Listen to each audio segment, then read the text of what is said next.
also an out-of-state student at Temple University, so I understand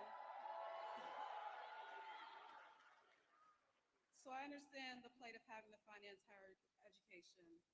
That is one of the many reasons why I support President Biden and Vice President Harris for re-election.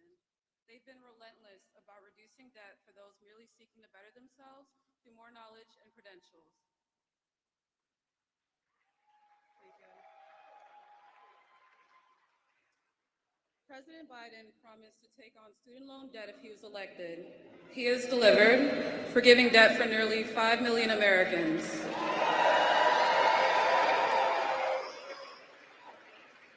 My support for the Biden-Harris administration is based on his commitment to equity, expanding healthcare, providing student debt relief, and reforming immigration policies. My support for President Biden and Vice President Harris comes from the fact that they're fighting for people like me each and every day and those who look like me. They understand the power of the Black vote. The launch of Black voters for Biden is significant because history has shown time and time again that unity fosters strength. Our voices determine our destiny. It's such a great honor to be here. I hope that all of you will join me in working to re-elect President Biden and Vice President Harris. If you text EMPOWER to 30330, you can join our coalition. Thank you so much.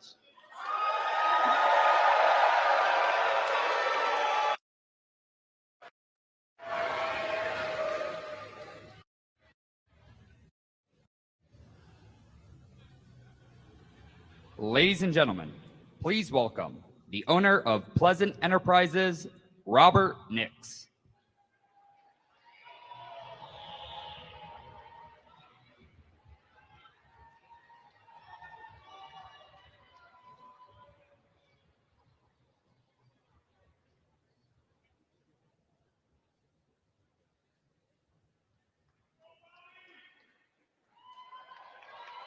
Hey, Billy. I'm not supposed to go off cue at all, but I will say I was a little slow getting in because I was talking to the president. And we talked about nothing important, so we're fine. So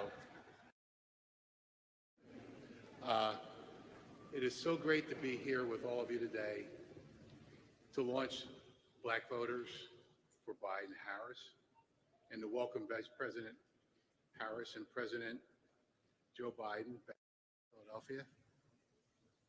It's truly the honor of a lifetime to have the opportunity to introduce you to our Vice President. But first, I would like to take a moment to talk about me. Not that you care, but I am a small business owner. My family and I are in the airport concessions business. In 2020, the virus and everything hit, and planes didn't fly anymore. So it won't take a rocket scientist to figure out that if you have no airlines and you're in the airline business, you're not going to function very well financially. But I was fortunate enough that this administration put the PPP group together and put those funds together and allowed me to keep my staff working until we got back on our feet. So that's something that you gotta appreciate.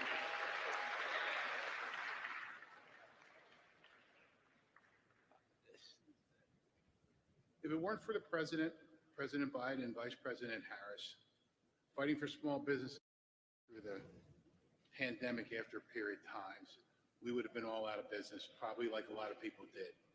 Fortunately, it wasn't me. That is why I support President Biden and Vice President Harris, because they have our backs. They've had our backs, not only mine, our backs. They have our backs. They have our backs. They have our backs. And I know one thing, they'll always fight for small business, so I'll always fight for them. So if they need anything from me, I'm there. If you guys are with me, then we're all with them. Well, I've spoken enough about myself. Now to get to what all you've been waiting for. It's my pleasure to introduce to you the first woman Vice President of the United States.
want to thank Robert Nix for your leadership and for those very kind words and all you do for our country. And I want to thank all the incredible leaders who are here with us today, in particular our young leaders. It is so good to see you all.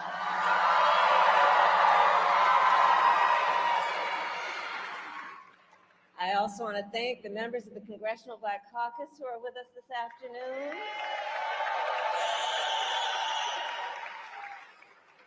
And everyone else, thank you for being here. So in 2020, Black voters in Philadelphia and across our nation helped President Biden and me win the White House. Yes, you did. And in 2024, with your voice and your power, we will win again.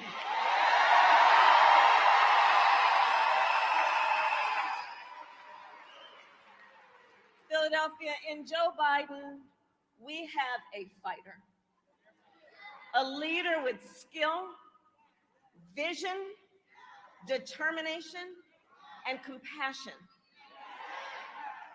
A leader who keeps his promises. As a candidate for president, Joe Biden gave his word that we would fight to address some of the biggest issues facing the Black community, and we have delivered.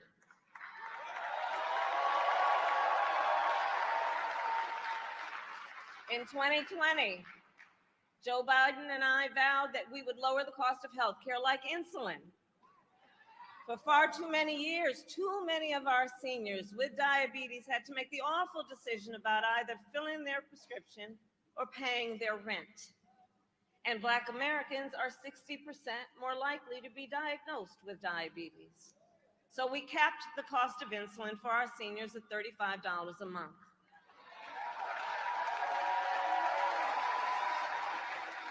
And under Joe Biden's leadership, finally, we took on Big Pharma and finally gave Medicare the power to negotiate drug prices.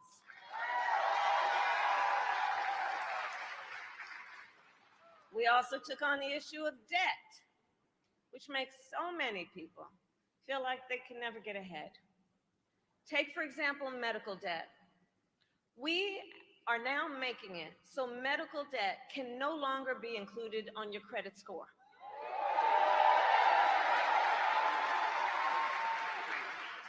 So that medical debt cannot impact a person's ability to get a car loan, an apartment lease, or a home loan.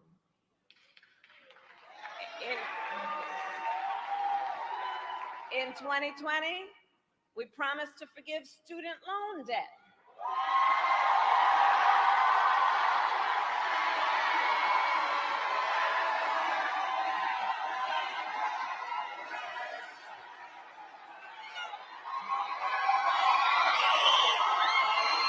Do I see people testifying? Can I get a witness? And I'll tell you, I have a unique position as vice president to spend a lot of time with our president. And on this subject, I remember sitting in the Oval Office with our president, Joe Biden, shortly after the United States Supreme Court struck down our initial plan to forgive billions of dollars in student loan debt. A different leader, a different kind of leader, would have thrown in the towel. Not Joe Biden. Not Joe Biden. And I'm going to tell you what he said that day. This is not over. So we kept fighting. And so far, we have forgiven over $165 billion in student loan debt for over 5 million Americans. On average, more than $30,000 per person and $70,000 for our public servants like nurses, firefighters, and teachers.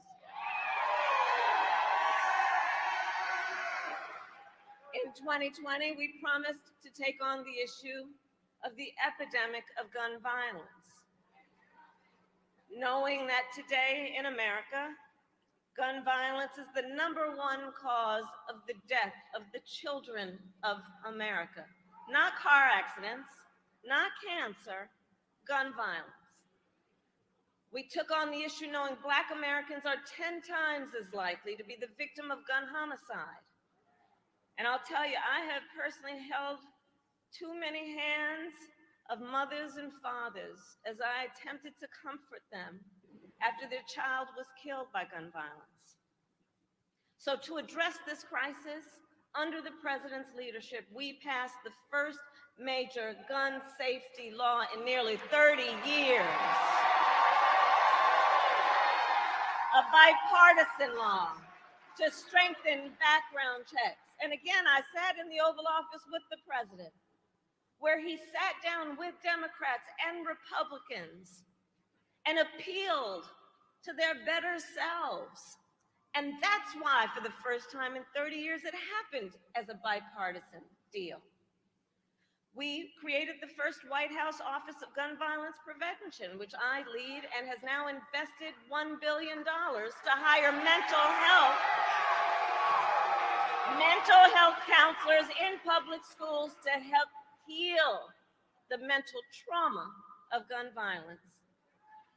And Philadelphia, in all of our work, the president has been guided by a fundamental belief. We work for you, the American people, not the special interests, not the billionaires or the big corporations, but the people. And in November, all the victories we have won and everything we fight for every day is on the line.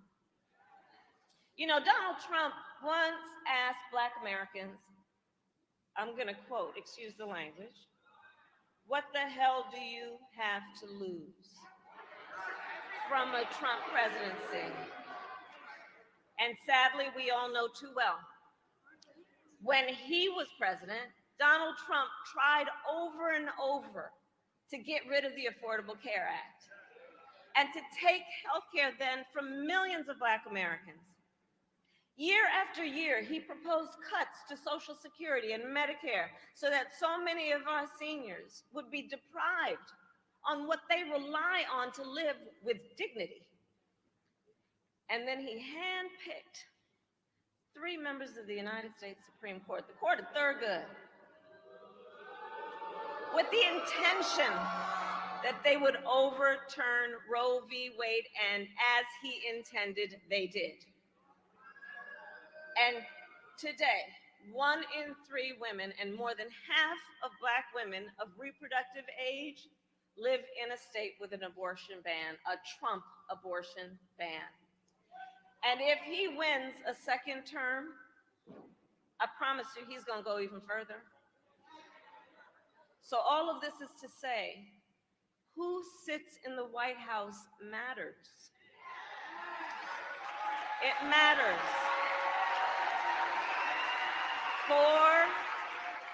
It matters for the people of the world.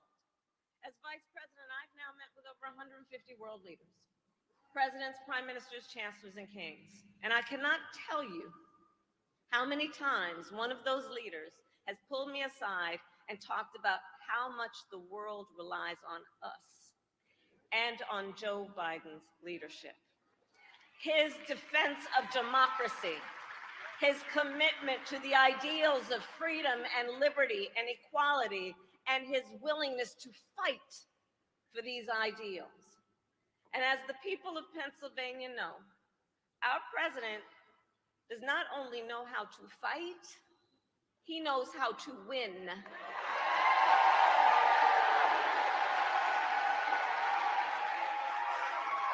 We beat Donald Trump once, and we're going to beat him again. And now it is my honor to introduce our president, Joe Biden.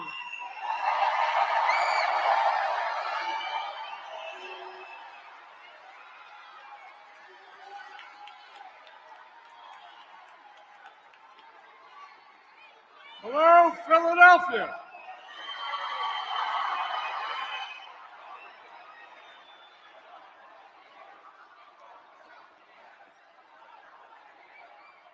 Thank you.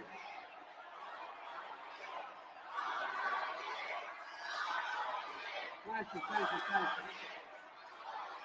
It's good. It's good to be. It's good to be almost home. I just live down the road a little bit. Thank you, Kamala, for your partnership, and it is a partnership. And how about another round of applause for our great Vice President? She's so nice. It's great to see so many friends, including my fellow Scrantonian, Senator Bobby Casey. Bobby, where you were? There you are. Mayor Parker, Lieutenant Governor Davis, the Chair of the Congressional Black Caucus, Steve Horsford, members of the CBC who are here tonight. If I introduce everybody, I'll be here all night. But look, I couldn't be here thinking of our dear friend, Congressman Dwight Evans. He's recovering. He's going to recover. He's doing well. And joining us are so many state and local officials from across the country, including a guy from my father's hometown where he was born, Baltimore, Maryland. They say it down Baltimore, not Baltimore. I want to introduce you to the mayor, the governor of the great state of Maryland. Where are you, Governor?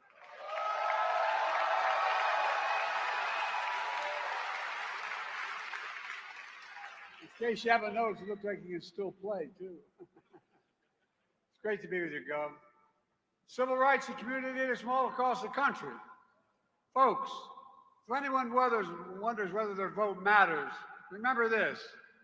Because Black America voted in 2020, please have a seat if you can. Have a seat. Because Black Americans voted, Kamala and I are President and Vice President of the United States because of you. That's not hyperbole. Because you voted, Donald Trump is defeated former president. And with your vote in 2024, we're going to make Donald Trump a loser again.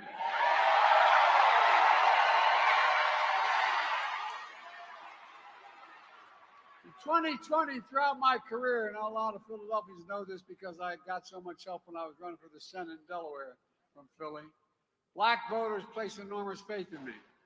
I've tried to do my best to honor that trust, staying true to the values set that we share, got me involved as a kid in the first place. Everyone's entitled to be treated with dignity and respect. Faith and family are everything, and we leave no one behind. Folks, I know it's natural to wonder if democracy you hear about actually works for you. When justice is denied, how can it be working for you? When promises are broken, how can it be working for you? When you have to be 10 times better than everyone else to get the same shot, how can it be working for you? I get it. And I know there's a lot of misinformation out there. So I came today to speak the truth. The truth about promises made and promises kept. Do you remember when the pandemic hit? When 20 million people were out of work? When business and schools shut down? Emergency rooms were overwhelmed. Black folks were hit harder than anyone else. When Trump was president, he said this, he took responsibility for none of it. He said, it's none of my responsibility. When I came to office, I promised we'd do everything we can to get us through that pandemic. And that's what we did. That, folks, was a promise made and a promise kept. I promised to put racial equality at the center of everything I do, because I vowed I would have an administration that looked like America. Because you voted, we're invested in more than ever in the Black families and communities. A promise made and a promise kept. A promise we'd start to reconnect Black and brown and overlooked neighborhoods cut off by highways in the 60s, and decades of disinvestment as a consequence of it, including here in Philly. But we're changed that with the Recovery Act. Right now, you see all the construction going on the highways around here. A promise made and a promise kept.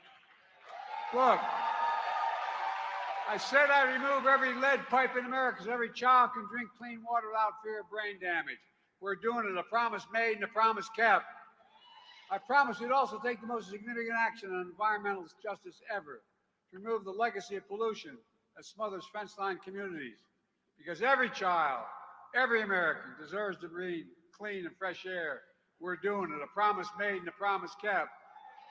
I promised to access affordable high-speed internet, because now internet is just as important as it was in the days of Franklin Roosevelt electricity was generations ago.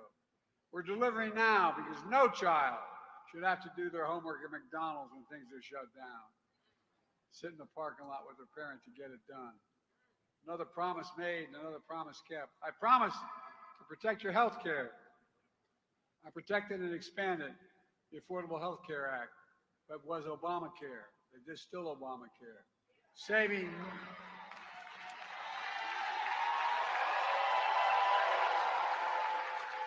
millions of Americans an additional $800 a year in premiums. And folks, the Affordable Care Act is still a big deal. As Kamala just explained, senators debated this, but we finally got it done. We debated seniors with diabetes are now paying $35 for instance instead of $400. I'm determined to make that apply to every American, not just seniors in the second term. We're capping the bill we've already passed. We cap total out-of-pocket costs for drugs for seniors beginning next year at $2,000 a year total, including cancer drugs that cost $10,000, $12,000, $14,000 a year. You pay no more than $2,000 a year. Promise made and promise kept. And by the way, not only saves people money, it saves the taxpayers, guess what? $160 billion cut in the deficit because Medicare doesn't have to pay those exorbitant prices. Folks, one of the reasons I got started and won the first time and subsequent times in Delaware is because of the best HBCU in America, Delaware State.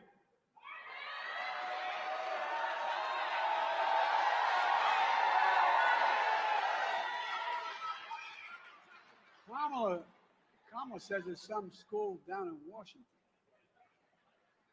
Anyway, HBCUs are incredible institutions, but they don't have the same endowments as other universities to fund research centers and do so much more. Because you voted, I kept my commitment. We're investing $16 billion, the most ever in the history of America. $16 billion. We'll grow America. We'll save America money. A promise made and a promise kept. I'm keeping my promises that no one should be in jail merely for using or possessing marijuana.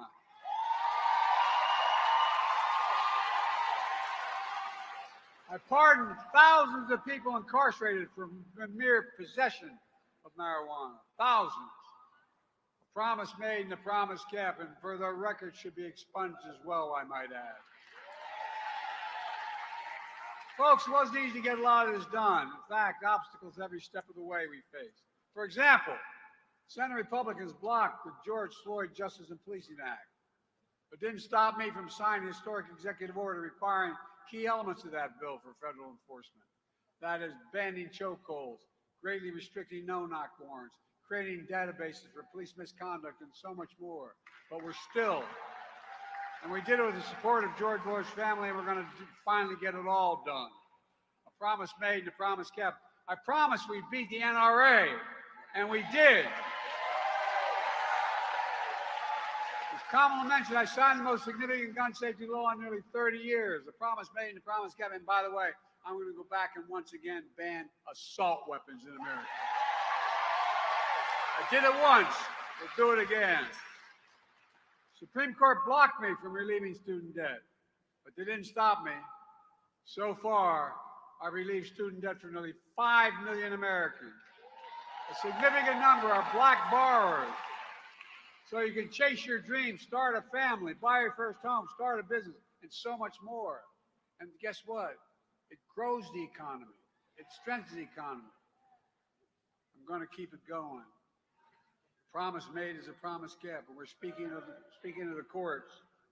because you voted, I was able to keep my commitment to appoint the first black woman on the United States Supreme Court. Justice Ketanji Brown Jackson. Promise made and a promise kept, and I appointed more black women in the federal circuit courts than every other president in American history combined. Every single president combined. And overall, we appointed 200 black judges to the federal bench. And guess what? The next president, they're going to be able to appoint a couple justices. And I'll be damned if they're not going to. Look,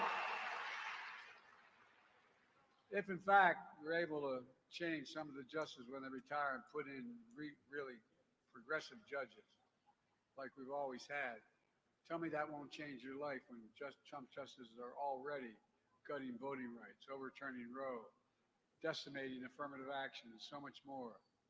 We're going to let that happen? We can't. No, we really can't. Now let's talk about Trump's MAGA lies. I don't have an hour, but we'll get us sorted. Trump takes credit for sending all the pandemic relief checks alone. It's a lie. Truth is, the Congressional Black Caucus got that money passed. When Kamala came to office with the help of the CBC, passed legislation that delivered more checks in the pockets of millions of Americans, including black Americans. $1,400 checks from the American Rescue Plan we passed. And then $300 a month per child, per family through the child tax credit, which cut child poverty in half for black families. And I'm going to get it reinstated in the second term. Folks, Trump continues to lie by saying black unemployment was at a record low on his watch. The fact is, record low unemployment happened on my watch, and we're going to keep it going. Black small businesses are starting up at a faster rate in 30 years because of what we've done. The racial wealth gap is the lowest it's been in 20 years because of our efforts. A promise made and a promise kept. I announced the most significant housing plan in 50 years. It includes first-time home buyers tax credit, building millions of affordable housing to bring rents down. New data shows 40% cut in the gap between home appraisals in majority white communities versus those of color, communities of color. You know, the same exact builder on either side of 95 build the same houses. If it's a black community, it's lower, the value from the very day it's built ends up being lower than the exact same house across the highway in the white community. We're doing everything we can to right that wrong. And guess what? We're taking on corporate greed to bring down the price of gas, food, and rent. Eliminating junk fees. Instead of getting charged $35 for an overdraft, it's $3 now, not $35. The bottom line is we're investing more in black Americans than any previous administration in history has. We're opening more doors for economic opportunity, including access to capital, entrepreneurship, workforce training, so you can build a life of financial freedom and create generational wealth, all while being the providers and leaders of your families and community.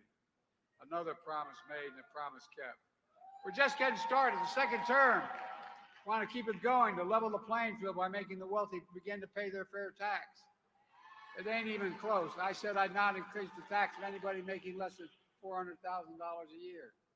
Well, guess how much the average federal tax rate is for a billionaire? We had $1,000. 8.3%. 8.3%. It's outrageous. If the billionaires only had to pay 25% to raise $400 billion, we'd be able to do everything we're doing now and still reduce the debt. Look, billionaires pay their fair share. Not only reduce the deficit, but could provide child care, elder care, paid leave, and so much more to change the lives of millions of Americans, as well as grow our economy. But folks, all progress, all freedom, all opportunities at risk. Trump is trying to make the country forget just how dark and unsettling things were when he was president. But we'll never forget lying around and him lying around, actually. And lying about how serious the pandemic was. and say he had no responsibility for it. And telling Americans, just inject a little bleach. Remember that? The way he's acting, I think he injected a hell of a lot of bleach in himself.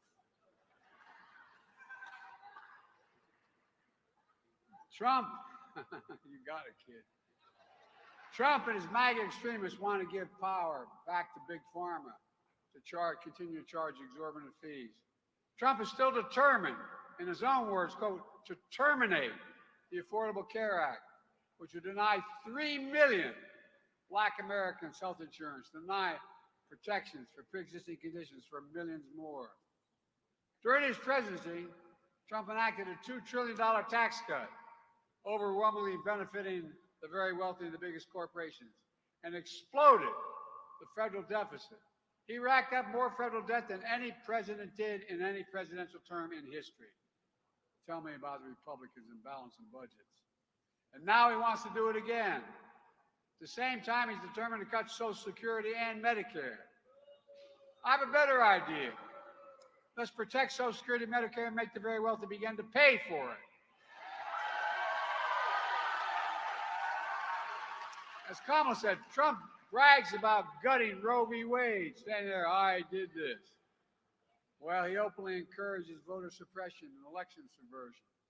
Folks, re-elect Kamala and me and a Democratic Congress, and I will sign the John Lewis Voting Rights Act and the Freedom to Vote Act tomorrow. And we will make Roe v. Wade the law of the land again. It's within our power to do this. MAGA extremists ban books. Did you ever think if you're anybody over 30 years old, you'd go through a period where we're banning books in America? They're trying to erase Black history. We're going to write Black history because it's American history. It's American history. Together we make history, not erase it. To me, the values of diversity, equality, inclusion are literally, and that's not kidding, the core strengths of America. That's why I'm proud to have the most diverse administration in history. It taps into the full talents of our country and starts at the top with the Vice President.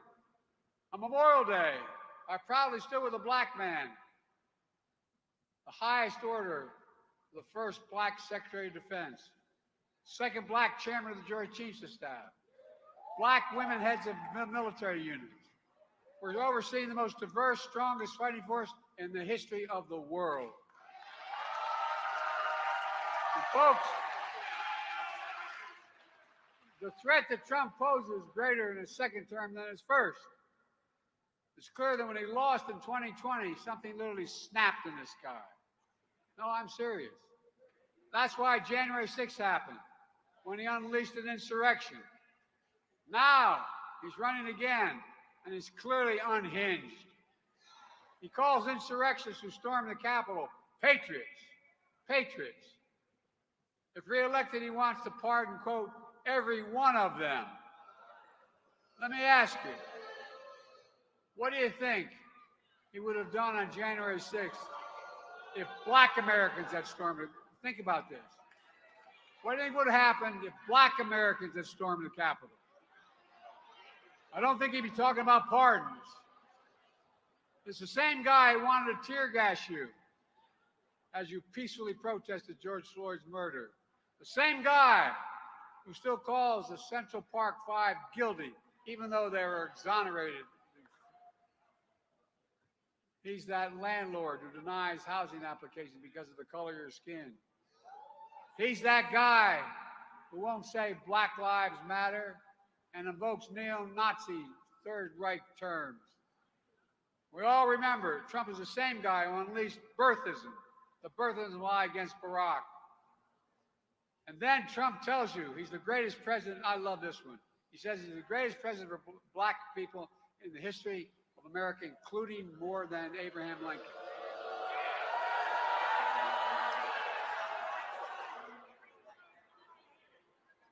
I mean, can you fathom that?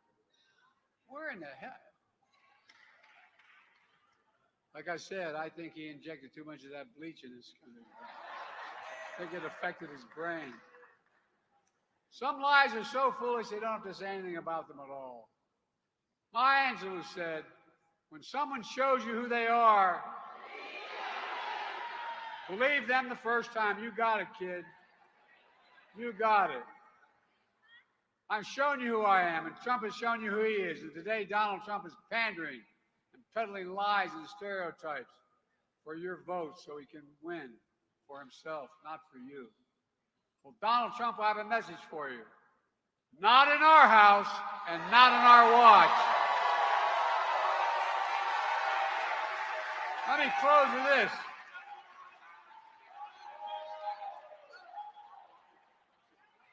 Let me close with this. Folks, I know we have a lot more to do.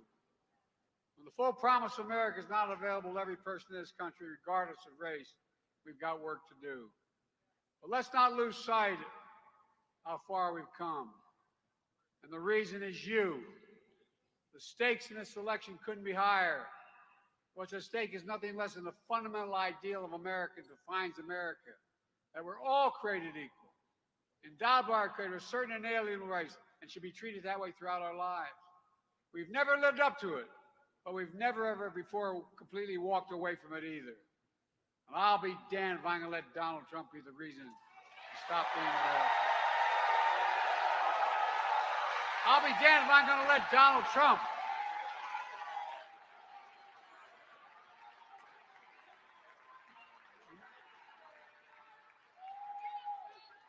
I'm not going to let Donald Trump turn America into a place that doesn't believe in honesty, decency, and treating people with respect. And I'll be damned if I'm going to let Donald Trump turn America into a place filled with anger and resentment and hate. Folks, America's always been a place where we work toward more perfect union, where those who were excluded in the past are included in the promise of the country today. I still believe that. I'm still optimistic, but I need you. So my question for you is simple, a simple one. Are you with me?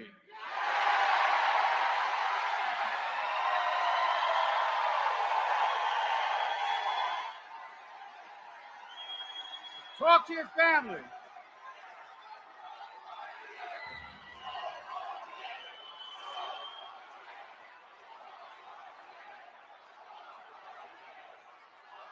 Spread the word.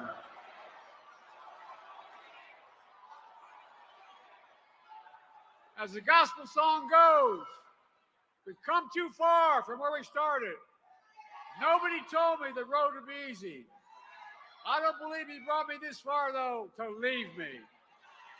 My fellow Americans, I don't think the good Lord brought us this far to leave us behind.